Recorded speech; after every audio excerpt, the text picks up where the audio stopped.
Welcome to our first EdSource Roundtable of 2022. My name is Ann Vasquez, Executive Director of EdSource. Talk about a pressure cooker. The roles of school principals have always been a juggling act, but the pressures of a pandemic that's now approaching 2 years has truly tested principals' limits. How are these California education leaders responding to these unprecedented times? Students are dealing with hardships, some new, some exacerbated by the pandemic. Families are asking for help and understanding, while districts and the state are making their own demands of schools. We have a lot to talk about in the next hour. And lastly, EdSource would not be able to bring us all together for this conversation were it not for the support of our funders. Today, we'd like to thank the Gates Foundation for making today's roundtable possible. Now for the introductions. Please welcome Vito Chiala, principal at Overfelt High School in San Jose. Please also welcome Greg Moffitt, principal at Fairmont Charter Elementary School in Vacaville Unified School District. Next, I'm happy to introduce Leida Garcia, principal of the UCLA Community School in Los Angeles. Also with us today is Julie Giannini Previde, principal of Dow's Prairie Elementary School in Humboldt County. Joining our discussion today is Killian Betlock, principal of Elmhurst United Middle School in the Oakland Unified School District. And please also welcome Marjorie Wexler, Principal Research Manager at the Learning Policy Institute, and a special shout out to Stephanie Levin from LPI, who will be assisting in our chat today, answering some of your very important questions. And last but not least, I'd like to thank our moderator today. It's EdSource's Editor-at-Large, John Fensterwald. Welcome everyone.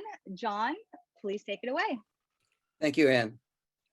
Thank you panelists for taking your time to join us today. We value your time.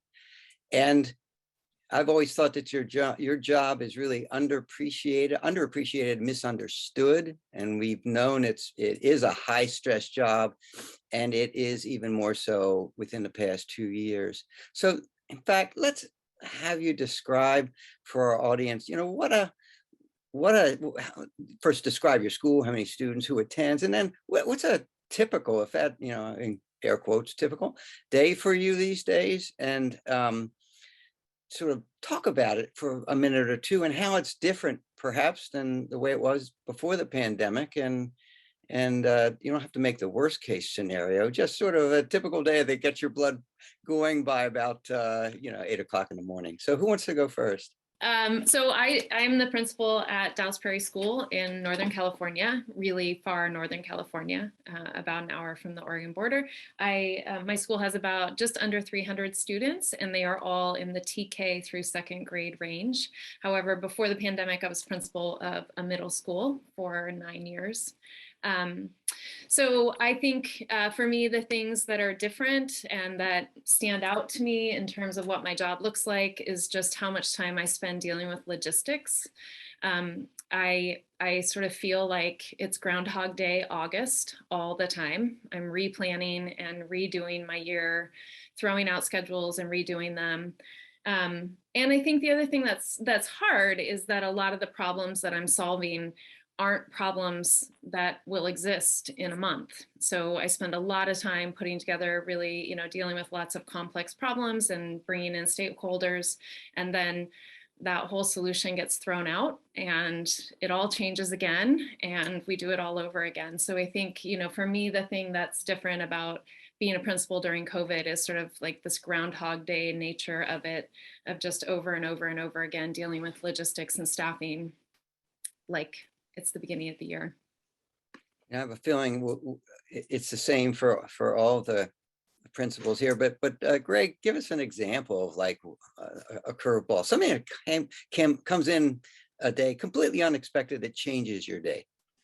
Well, you mentioned that, your day starts at 8. It actually starts hours before that, right? Your cell phone starts buzzing, emails start coming in. You might make the mistake of opening up the online absence management system and realizing that you have 10 to 20 staff members out, and not just for COVID reasons, right? Because we're still all dealing with regular life, right? And so people are out for other reasons other than COVID. And so you're trying to constantly solve this staffing problem so that you can have students in the building learning, and so that you can make everything safe. So I work at an elementary school, TK to 6th grade.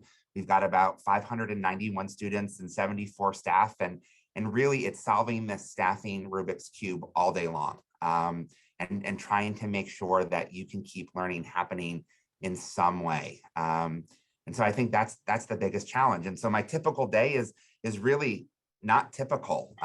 Any day could be different depending on who's out or what the need is. So, I might be the crossing guard. I might be a paraeducator for a one-on-one student. I might be out on the playground. I'm always out on the playground because we just haven't been able to fill our 2 student monitor positions since the beginning of the year. I might be in a classroom teaching. I might be serving lunch in the cafeteria. So every day is this new staffing puzzle. And we've been doing it in some shape or form for almost 2 years now, right? 98 weeks. That's the only typical thing about it, is that you never really know what the day is going to bring. Vito, talk about what's going on in a high school in San Jose, which is fairly sizable high school. Tell us what your day is like. Well, I mean, it's really interesting. I feel like Julie and Greg are in my head. A lot of what they're describing is really similar for us too. So I'm at Overfeld High School, which is in the Eastside Union High School District in San Jose. And we're a school of 1,450 students, 9 through 12, 92% free and reduced lunch. And so we're dealing with not just the issues of COVID, but the extra impact of poverty on people's lives, and how COVID just seems to amplify all of those struggles. And so my typical day still has a lot of the same, dealing with the chaos of solving problems, whether they're student problems or staff problems. But my day now, although it starts at 6:30, by 7:30, I am a COVID tester. So I used to be really good at giving tests like an exit exam or the SAT, and now I'm really good at COVID testing. And so I spend the first hour of the day testing students who are coming back to school from quarantine, or testing staff who are coming back from quarantine. I spend the last hour and a half of every day doing notifications, notifying staff. We're fortunate in a high school because we have a slightly bigger team. But like Greg was saying, those teams members are frequently missing or out because they're dealing with their own items. And the one thing I think that is particular to these days, and I'm talking all the way back to September, but really amplified in the last 3 weeks, is just the stress and anxiety on people's mind, and how that also complicates. And so there are staff members absent because of COVID, and there are staff members absent because of their mental health, because they're always subbing for people who are out with COVID.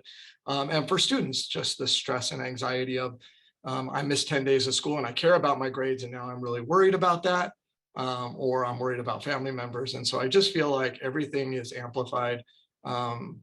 I'm pretty good in a crisis, and that's helpful in a high school. But we've spent the last 2 years in crisis mode, and really the last 3 weeks in particular. And that makes it really hard to focus on those things that really enrich lives and make them better, when all we're doing is just trying to stay afloat. I'm curious, Vito, are you a contact tracer because they can't find someone to do that job from the outside, or is it no funding for you, or what? No, it just tends to be when a student ends up being testing positive, we have to identify all the people in all of their classes. We have a pretty good system for that. But for a high school student, that's 150 students. On one day, we had 35 students test positive. That's the whole school time several times. And yet we have to do these notifications. Not have to, I mean, it's the right thing to do. We also have to notify staff, teachers, paraeducators, whoever they may have come into contact with.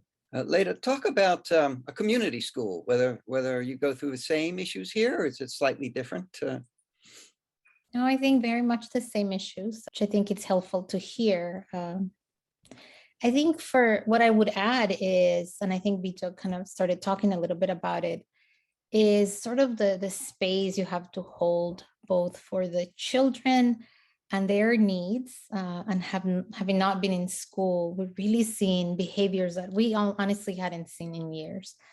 And, it got to October, November, December, and we're still seeing, in the elementary children, tantruming and these other behaviors that, again, would have really been addressed early on. The same with high school students. Things that, again, had not happened in many, many years. And I think it's just the absence, right, of the school. And I feel like schools really preserve our societies, right? They're almost like a moral compass. They help us learn how to be with one another, how to collaborate. And so there's all of that for the students. And I think the other big piece is holding space for the adults, right? Their own mental health issues, anxiety around the work, and a sense of like we're not, somebody's not doing enough to keep them safe. And we do everything, right? Like the notification, the masks, the protocols, I mean, in our district, we have a daily pass that every student does. We scan a scanner every morning. If not, you go to a different line to see what the issue might be. And still, right, people just feel uncomfortable. And when they're notified there was a positive case in their classroom, for some people, that's just really hard to think, okay, so am I going to be okay?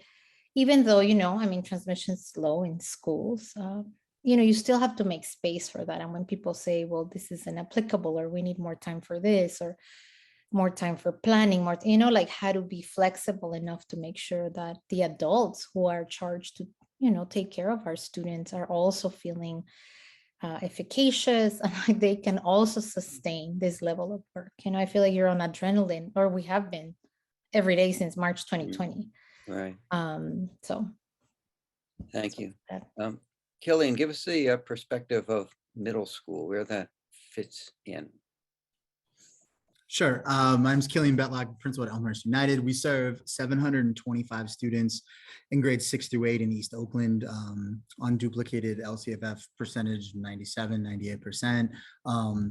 And so dealing with just in addition to kind of the traumas and challenges that were wrought by COVID, just as Vito named, just a number of challenges and traumas that existed pre-pandemic, right? And frankly will persist short of societal change and investment post-pandemic. And so I think like the extent to which the principal role in the pandemic went from vision setter and vision enforce and inhabitor and lead learner and educational and teaching and learning leader to like operations coordinator. And at one point during the pandemic, particularly in distance learning, I felt like I was just like a supply depot sergeant, right? I'd had like stacks of food that had to go out of my office, and I had the hot spots that had to get picked up, and I had this, and I was looking forward to like having an office that didn't resemble a supply depot. That has not ever materialized. I've got the PPE in here, and I've got like the upgraded masks, and just the amount of tracking that's done. And I think like it's really shifted even just like the start of our school. Like, our schools had, an intentional soft start to the day. Let's like welcome kids in, let's get grounded, let's check in, let's see if, you bring in anything from home that we need to work on, anything from yesterday, did you eat, et cetera, et cetera. And now there's like this added tension of like, so-and-so says they're clear. Did they show anyone a negative test? I don't see them on the list. And just like ramps up that anxiety that like actually should be like, we should be building the opposite. And don't want to let someone into the room that like isn't clear, and like, what color are they on the list? And they can come back if, or, and I think like all of those things and systems, and I think this was named, but just like require just like constant, training and retraining, right? And like we all know that the protocols and the guidance on COVID has changed 17 times, and every time it changes, everyone's got to learn some new stuff, right? And every time it changes, folks who are engaging with young people in classrooms have to wonder whether that change is based on science, is based on medicine, is based on economics, is based on someone else's convenience, and that's a hard place to sit.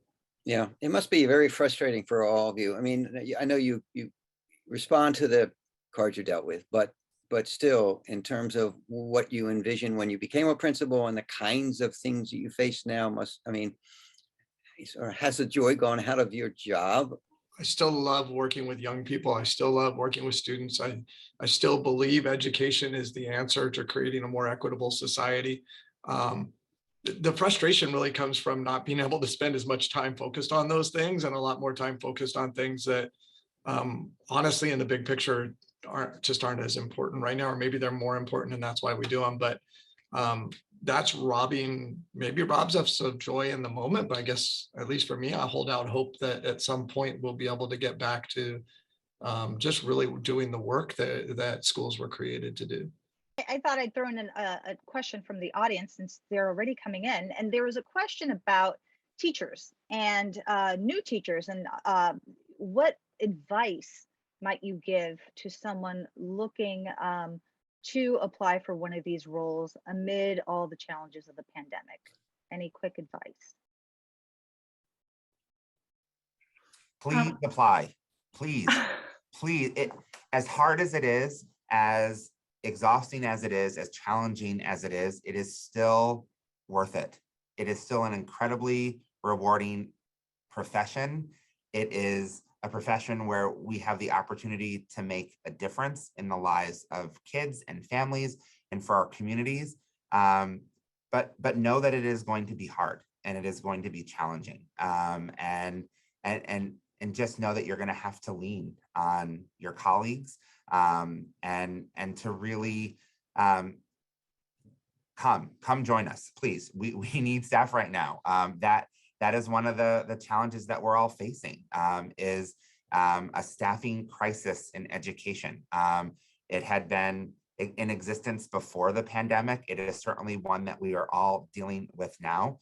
So if you know anyone interested in being a teacher, come, it's fun.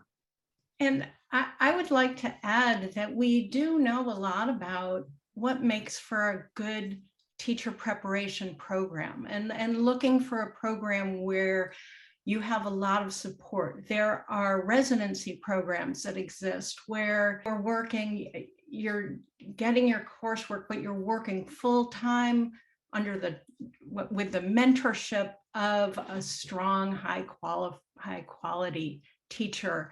And that's a way to really understand and get support from the beginning, so that you're not you're not floundering at the beginning, but you have support built in. And that can support the schools, because there are then other people inside the schools who are committed to working with the students and developing both their own profession and serving the students in the schools. Marjorie, what does the research say about the impact and influence of a principal? The research is very clear that the principals matter. They matter a lot. We've heard from these principals about all the logistics they're working on, all of the staffing issues and the testing. And we heard from Killian about the things that they really need to be doing and want to be doing: setting direction, leading instruction, supporting their teachers, creating relationships with families and the communities, in addition to those other administrative tasks. The research is clear that having principals who can do these things has an influence on student outcomes, student achievement, on graduation rates, and on teacher outcomes as well. So that principals who are able to create those positive working environments and create supportive schools, they play a critical role in attracting and retaining teachers. In fact, teachers cite principal support as one of the most important factors in their decision to stay in a school. So it can't be understated. And recent research that just came out, done by Jason Grissom at Vanderbilt and colleagues, came out within the last 6 months, where they reviewed the research over the past couple decades. Found that the principal's contributions to student achievement were nearly as large as the effects of teachers. But when you consider the scope, and that principals' effects are over an entire school, that those are extremely large. So there's been some research lately on stress and principals, and I think everyone here can verify that. But what did the research say about the causes and perhaps way to deal with the stress? And principals can add their own sources after you have come up with your list. Yeah. There's a study that just came out of the RAND Corporation, one that said, obviously 4 out of 5 principals are experiencing frequent job-related stress right now. And they did a survey on in the past year, so this is during the pandemic, the top stressors are actually supporting teachers' mental health and well-being, taking care of their staff, and supporting students' social and emotional well-being. The stresses of changing instructional models. Are we online? Are we in person? Switching back and forth. The COVID specific challenges that we already heard about in terms of mask wearing and cleaning and contract tracing. Obviously staffing school, we know that there's some intense shortages going on right now. And there were shortages pre-pandemic that have been exacerbated. Things such as tracking student attendance, but really the principals should probably weigh in on those. But that's what the research is showing are the top stressors. Does the research say anything about how to try to relieve some of that from a district or? Yes. Yeah. Definitely. I mean, we need to be alert to principals' workload, what they're taking care of, and make sure that the schools are appropriately staffed, that there are the counseling, the mental health staff to alleviate some of those stresses. We also need to think long-term, right? In terms of building up the teacher pipeline, building up the principal pipeline. There's paying attention to professional development, paying attention to the networks that principals have so they're not isolated. Mentorship is critical.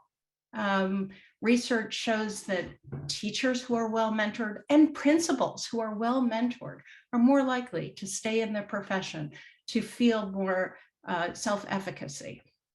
What is it that you need the most now in terms of assistance for students, either from the district or from the state? Is there anything that you see? Would you identify one particular thing that could be done to help your current situation that you face? I was going to say Prop 13 reform. Maybe we can work on that next election cycle again and have a little bit more support from Sacramento. I think a lot about the ways in which our state is just so nowhere on the way it thinks about the teacher pipeline.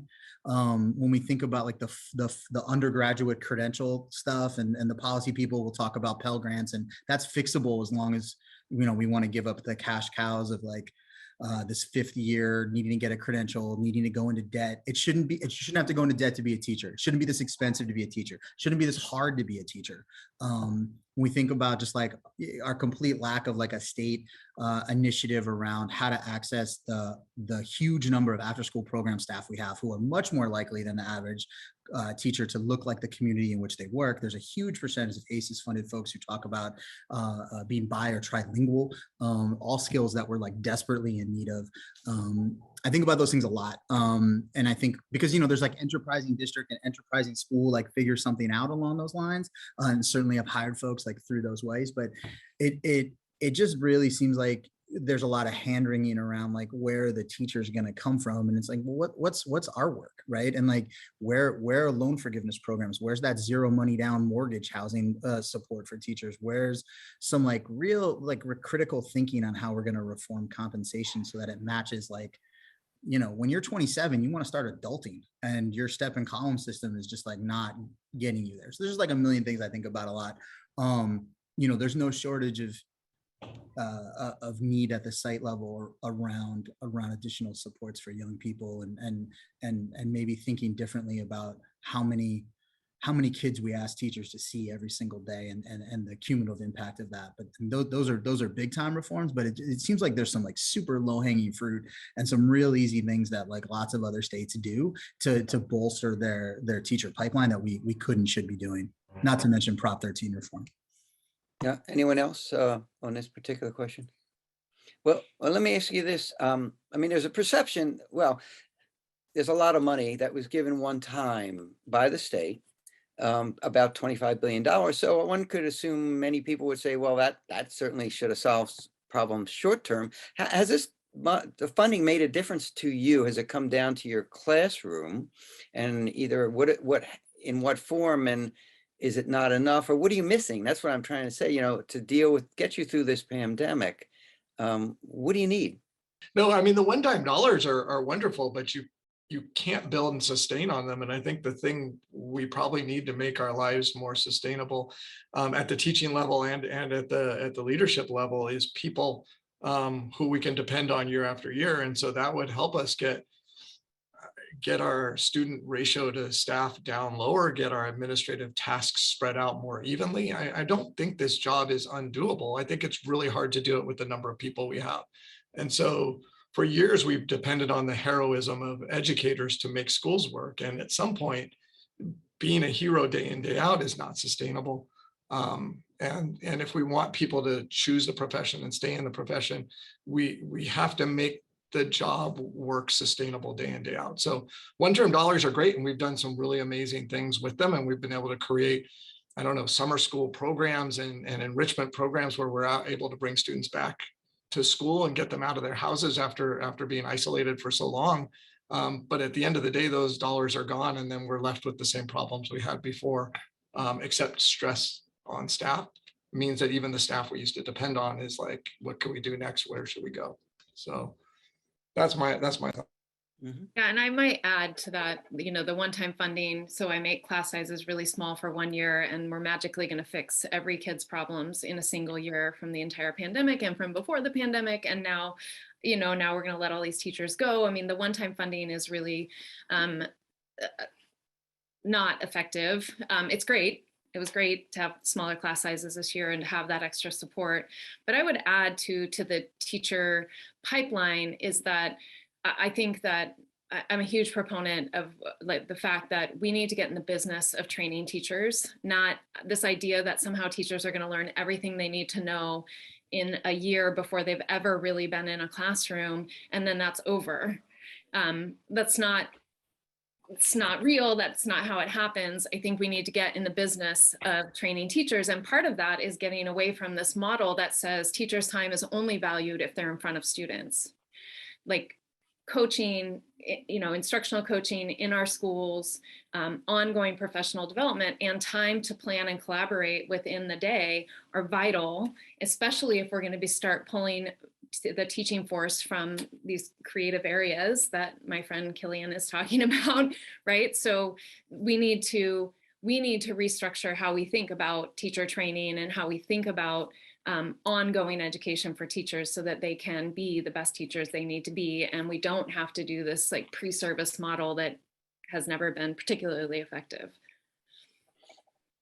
If I could, Sure. if I could step in, everything you're saying is supported by the research, like really building up the teacher pipeline. And there have been some funds in the state put into building the teacher pipeline. So there has been funding for residency programs, so that teachers are trained inside the schools, as you were talking about. There's money for the Golden State Teacher Grant Program. There's money for incentives for teachers to become nationally board certified teachers who can then become mentors and provide that strong support that particularly the novice teachers need. So that, looking at different models that prepare teachers so that they're well prepared to go in and that they're well supported in those early years. And research shows if that's the case, those teachers are more likely to stay in the profession so that we can stop the churn. Well, let me bring it back to principals. What can we do for the principal pipeline? Because I think, Marjorie, doesn't the research show that about 1 in 5 leave their jobs every year? And perhaps it's more worrisome now. And what is it that we can do for principals? I mean, I don't know if we have residencies for principals, or whether we have other things that we can do. And what is it in your own training principals that you missed, or that perhaps spending a year with a principal might have better prepared you for your job? I don't know if I Anybody. could go first. So there is research that shows what strong principal preparation looks like, and there are principal residencies, and that applied learning is one of the most important pieces where principals actually get to practice what it's like to lead in real schools under the mentorship of an expert principal. And those are created through strong partnerships between principal preparation programs, between the IHEs and the districts. They need to focus on the things that matter, on developing staff, on setting up the organization, on using data, having networks and cohorts of principals are very important. But how do we get principals into the profession? This goes through if we think about the whole pipeline, we need to do some really targeted active recruitment of those teacher leaders who really show the best promise. And residencies is a way that principals can enter the principalship while still getting paid, not giving up their salaries. So instead of those people who can afford a principal preparation raising their hands, there's ways that the system can say, you're going to make a good principal. Come on in. You'll get the support. You'll get the financial support. And again, those are very promising models. But I would love to hear from the principals as well. I know some districts do this, but offering some time, right, like a sabbatical to be able to do some other work or just renew yourself, right, like through things that you want to do or study. I think that would be ideal. I think as principals, there's so many pieces to our job. And a lot of times we wish we just had more time, more energy to be able to pursue things or set things up for our school. But with the day-to-day, so I feel like a match of a residency and then a sabbatical, right? In terms of working on certain projects for this school and then come back, because sometimes the day-to-day just makes it really hard for you to pursue those other things or partnerships when you're just caught up, 12 hours a day, just putting out fires.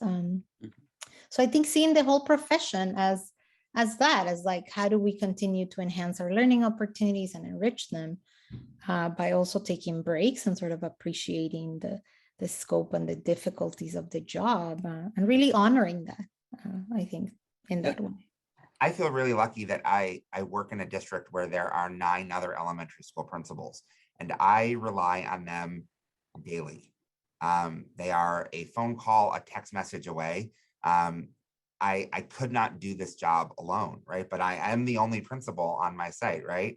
And so that really does, I think, lend itself to having principals form networks and support each other. You should not do this job alone. You really need to rely on your colleagues, whether it is in your district. If you're the only principal in your district, get involved with our state, administrative organizations, whether it be AXA, whether it be NAESP, whatever it might be. Find someone that you can reach out to and rely on and talk to. You shouldn't do this alone. You can't do it alone. I'm not effective when I'm going at it alone. So for me, that's been an important part of my professional development and growth, is to rely on my colleagues, to rely on my professional learning network, whether it be on social media or the extended network here in the state. Don't try to do it by yourself. On that note, Greg, there are a lot of questions from our audience speaking to mental health and social emotional learning, which obviously is a priority every year, but certainly more so this year. Can you talk about, can some of the principals here talk about what are you doing at your schools to support your teachers, to support your students? I mean, I think it's a challenge, right? I think for me, what's helping, and I think maybe Killian mentioned, somebody mentioned something around the learning that we've done. And I try to maintain that, like a learning orientation of like, what are we learning and how can we improve what we do? And how do we stay connected to sort of the sources of joy in this school? I think for me personally, even with everything that's going on, I still have to have direct connection to students, for example. So whether I go into a classroom once a week or I tutor certain subjects or to certain subgroups of students, or our organized students in the elementary level, some leadership kind of things. I have to have something that keeps me rooted and that I can really speak to when it comes to teachers, and that can make it sustainable so that I can also share those examples with teachers.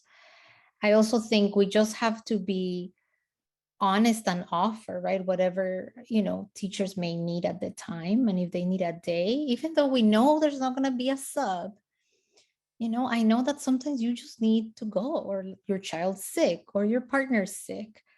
And all we say is, yeah, go take care of that. That's the most important thing, right? Your health, your family, and we'll deal with it, right, on this side. And I always say, don't worry about it. Like, literally, do not worry about it, because the day will end somehow, right? Like 3:30 will come and it'll be over.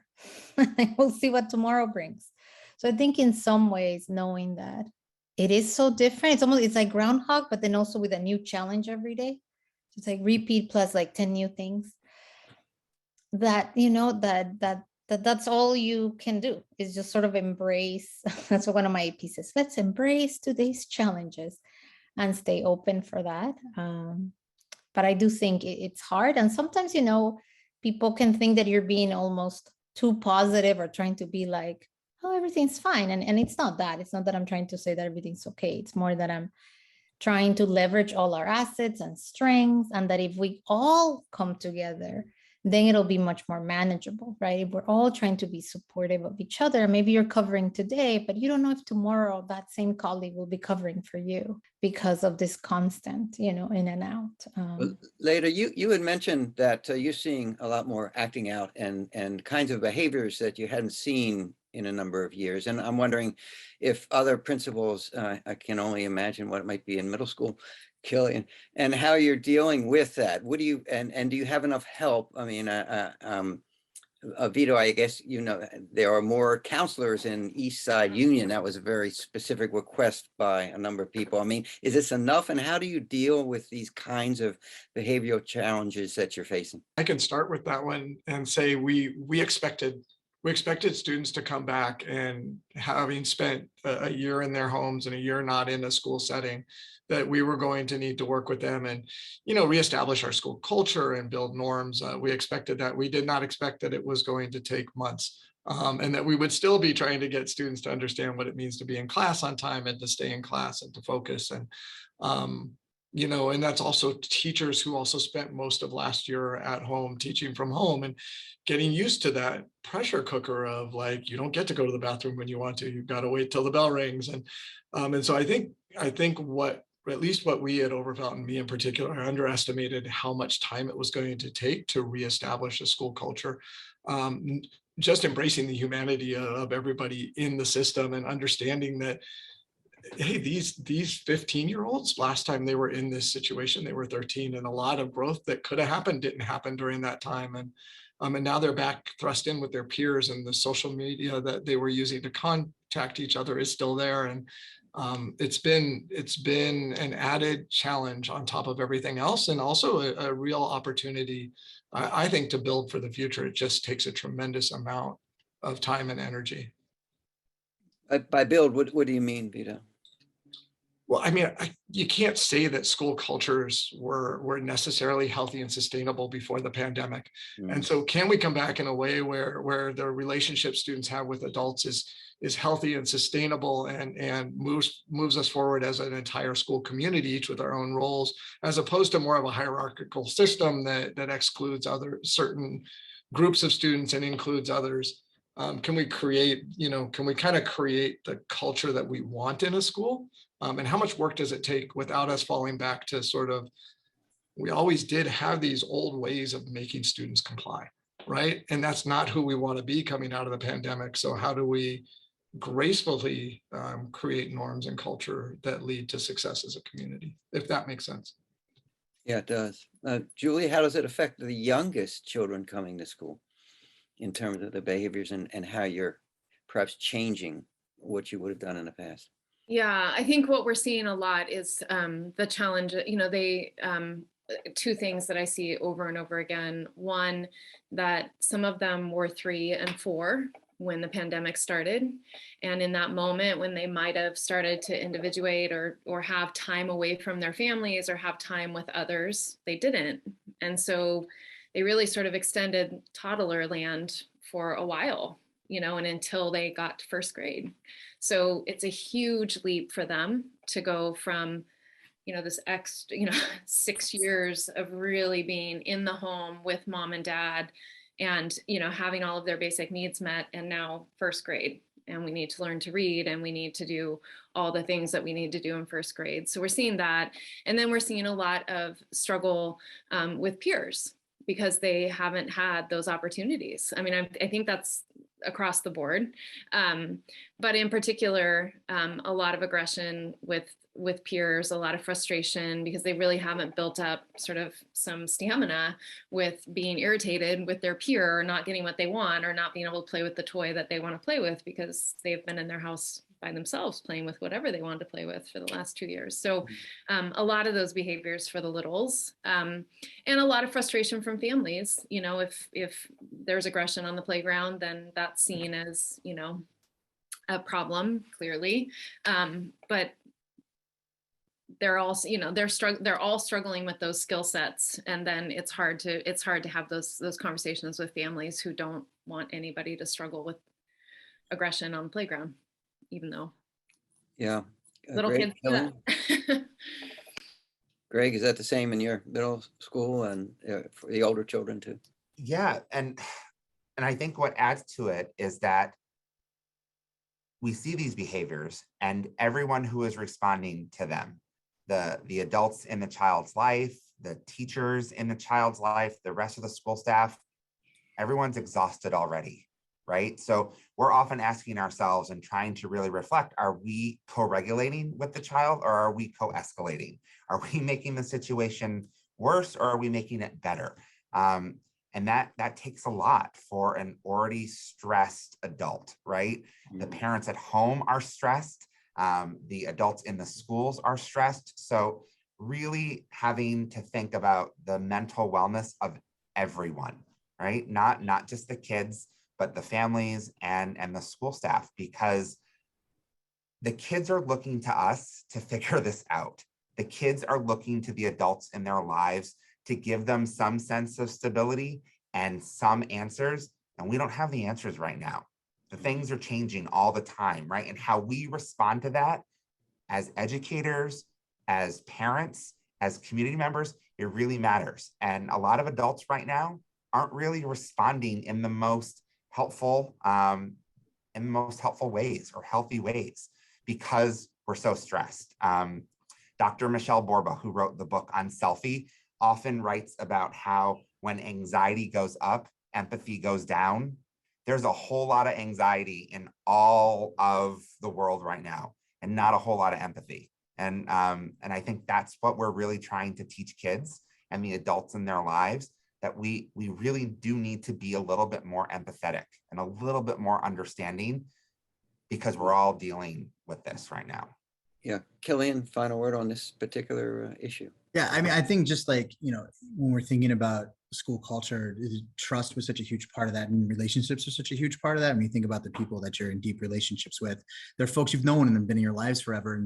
And this is maybe like this is for everybody, but also like we think of it a middle grade span, like we barely knew anybody when we came back in person, right? And so like, just like, you know, like you need to know that I can go to this person and I'm going to be safe telling them about this stuff, and that I'm going to be okay doing this. And that's at the heart of like the restorative justice work that we're trying to do, like in a really authentic way. And it just took a while, right? And it's not just, it's kids, it's parents. And I think everyone's kind of talked about this, but like adults like didn't have their, you know, pick your metaphor, right? Didn't have their sea legs, lost their calluses, whatever it was, right? Like I remember like some kids were, you know, barking at each other, and I was like kind of standing there just like being like, oh wait, what I say, there's a thing I say in this moment, right? And you're like, oh right, I haven't had to say it in 18 months.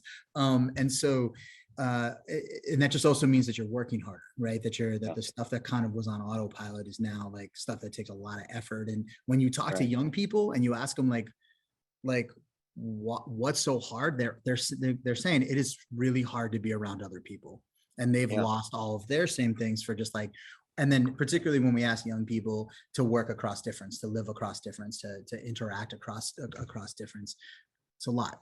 You talk about parents, and you mentioned that sometimes tempers are frayed, and perhaps you're getting different. How do you deal with parents to sort of convey the kinds of things that you're seeing in school, and perhaps show a little bit of empathy, if you can, about what's going on in school? How do you, has your interactions changed with parents over the last couple of years, and perhaps any tips one can give to each other or the audience? Say real quick, one of the things that was really, really interesting about last year for us and being in the distance learning context is how much information decentralized or away from like these large scale school messages that went out to families, and families were like in actually like a lot more deeper relationship with their child's teacher.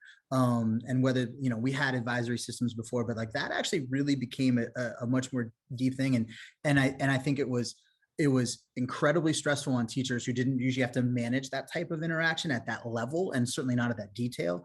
But you also had teachers coming out of it with like deeper relationships, deeper understandings, greater empathy for the communities they served. And that's a positive thing. And I think that served some folks well as they move. And it's interesting to see that even as our like kind of centralized information systems are back up, how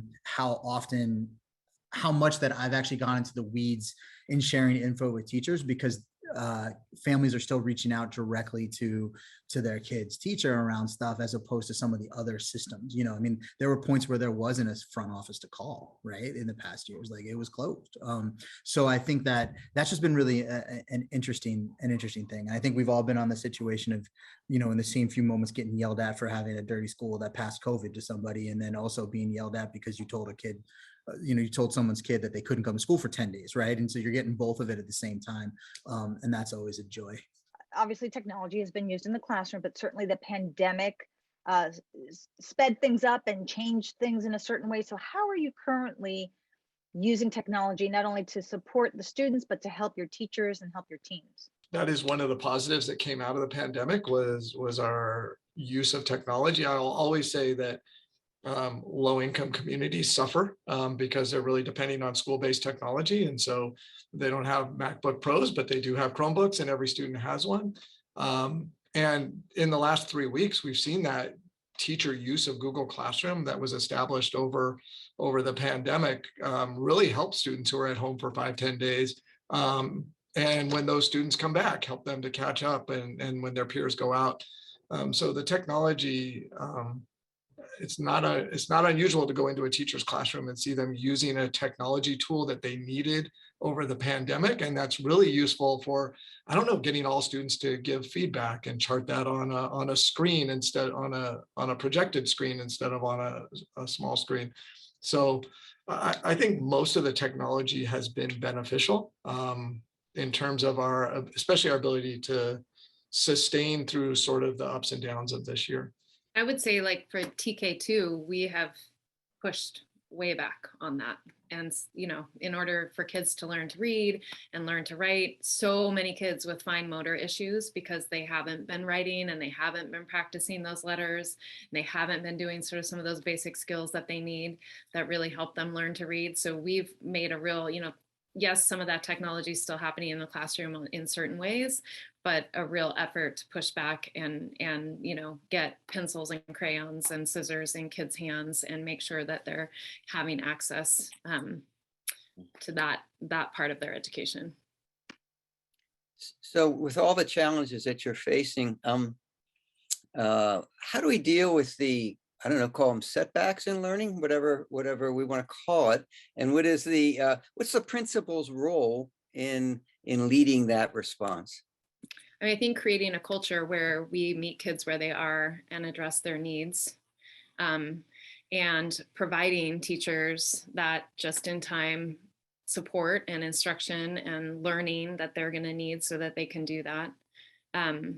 We've been I've been working for a couple of years and to get, you know, some really incredible science of reading training for all of my teachers. So making space for that, because it's a heavy lift in the middle of all of this, but like really intentionally making space so that they will have the brain science and the understanding of how kids learn to read so that they can support kids moving forward. But I think the biggest issue is really creating a culture where we all believe that every kid deserves to be met where they are and moved forward. I think it's really important at like a global level to remember that our public school system in California was designed and has been implemented and maintained to not serve low-income communities and communities of color well, and that existed pre-pandemic, and the reasons why that existed pre-pandemic exist post-pandemic. And so we have to be really careful to not say like, you know, the white paper and the restorative restart and the semester money is going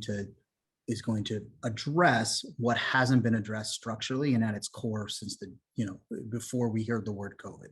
And so I just think that that's really important to name, right? That like there are some groups and some people and some communities that got interested in the idea that maybe some kids hadn't learned all they could in the last couple of years. And that's great, right? But this has also been going on for some time, and there's some very, very clear reasons why. And I think I have colleagues who would say system's not broken, it's producing exactly the results the designers of the system want it to produce. And that's something that it's a mindset I understand very well. And so without, not going too far into that, I think like, I also love the science of reading. I think my district discovered it about 6 months ago. After a generation, we're gonna teach some kids to read again. That's lovely and really important. And like we need to also like not lose sight of really generational shortcomings, particularly again low-income communities and communities of color that have to be structurally and systematically addressed. And that would take like generations of ESSER money. That would take type of educational reparations that are frankly owed. Vito, I know, but you strive in Overfelt to get as many kids in ADG as you can. And so with that in mind, then how do you fit all these complications in that mission for these students? I mean, what can the state do? What can a district do? What needs to be done? I mean, just to echo what Killian said, like that's what we've been doing for years. Like if we want to prepare students for college, we know we have to close these gaps that exist, not because of the students, not because of their abilities, not because of their strengths. And I think that's why I really dislike that word learning loss. Like our students learned a tremendous amount. It just might not have been what we expected them to learn in the California state standards. They know a tremendous amount. And now I really think to prepare students for the future, we have to decide what's most important for them to learn and then make sure that they learn that, as opposed to saying we're going to be able to teach all of that stuff we used to teach. Like what are those skills that students most need to succeed in today's society when they get to college? What are those skills? I think we can teach our students that. And I think we can learn from them as we're doing that. But if we're going to try and teach everything we used to teach, yeah, let's just call it learning loss then.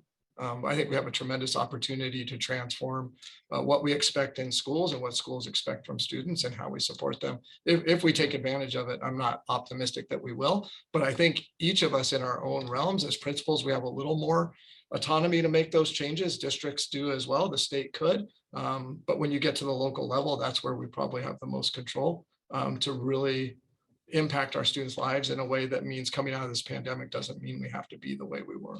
Mm. And if I can add, absolutely, we need to give children, all children, the opportunity for those deeper learning opportunities, for the opportunities where they're, hands-on and problem solving and working collaboratively and communicating in different ways. In addition, we need to support the whole child, right? So we need good instruction, but we also need to support the social and emotional development. This is what these wonderful principals have been talking about for the last hour, right?